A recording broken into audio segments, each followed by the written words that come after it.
Bonjour Serge. Bonjour. How are you? I'm fine. I can see that. It's Friday. Yeah, it's Friday. C'est une belle journée pour tout le monde en général.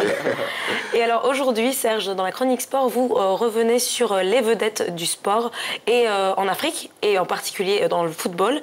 Et vous prenez l'exemple sur cette star brésilienne du football, Ronaldinho, qui a été honorée justement cette semaine.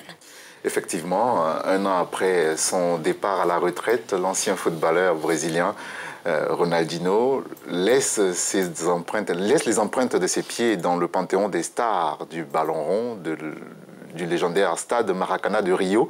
Le monde du football n'oubliera pas de sitôt ses pieds magiques, une véritable reconnaissance évidemment appréciée par l'ex-sociétaire du Paris Saint-Germain. Ce qui s'est passé ici aujourd'hui est l'un des plus grands trophées de ma carrière. J'ai arrêté de jouer, mais j'ai une vie très active. J'ai beaucoup voyagé d'un côté à l'autre tout le temps. Pour être honnête, je n'ai pas arrêté de penser. Je suis très satisfait. Quand j'ai arrêté, c'est parce que j'étais complètement comblé par ce que j'avais fait dans le football.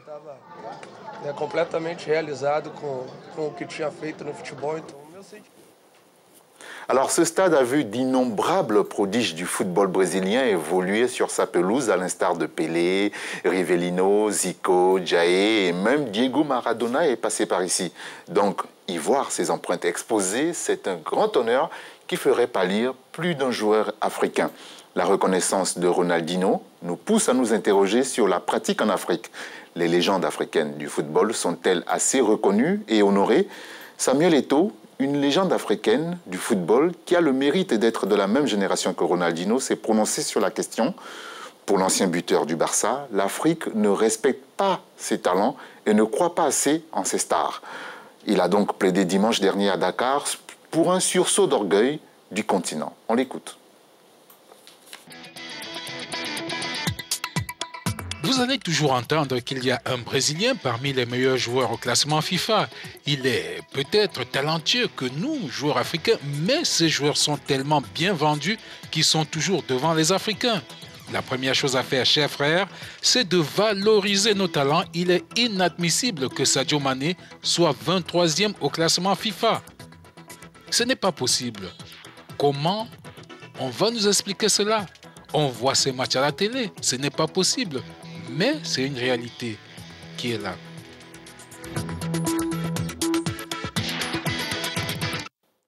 Samuel Eto'o soutient que c'est aux Africains d'appuyer, de promouvoir et de vendre ces talents. C'est aux Africains de les accepter avant que les autres ne les acceptent. Pourquoi la question de la valorisation des légendes du football africain doit-elle être l'apanage de la Confédération africaine de football ou de la FIFA ? Qui se souvient encore de Georges Finidi, Benny McCarthy, de Rabah Madjer ou de Rachidi Yekini? Pourtant, ces joueurs africains ont réussi à inscrire leur nom dans l'histoire du football mondial. La question se pose d'abord en termes de reconnaissance formelle par les fédérations et les clubs par lesquels sont passées ces légendes.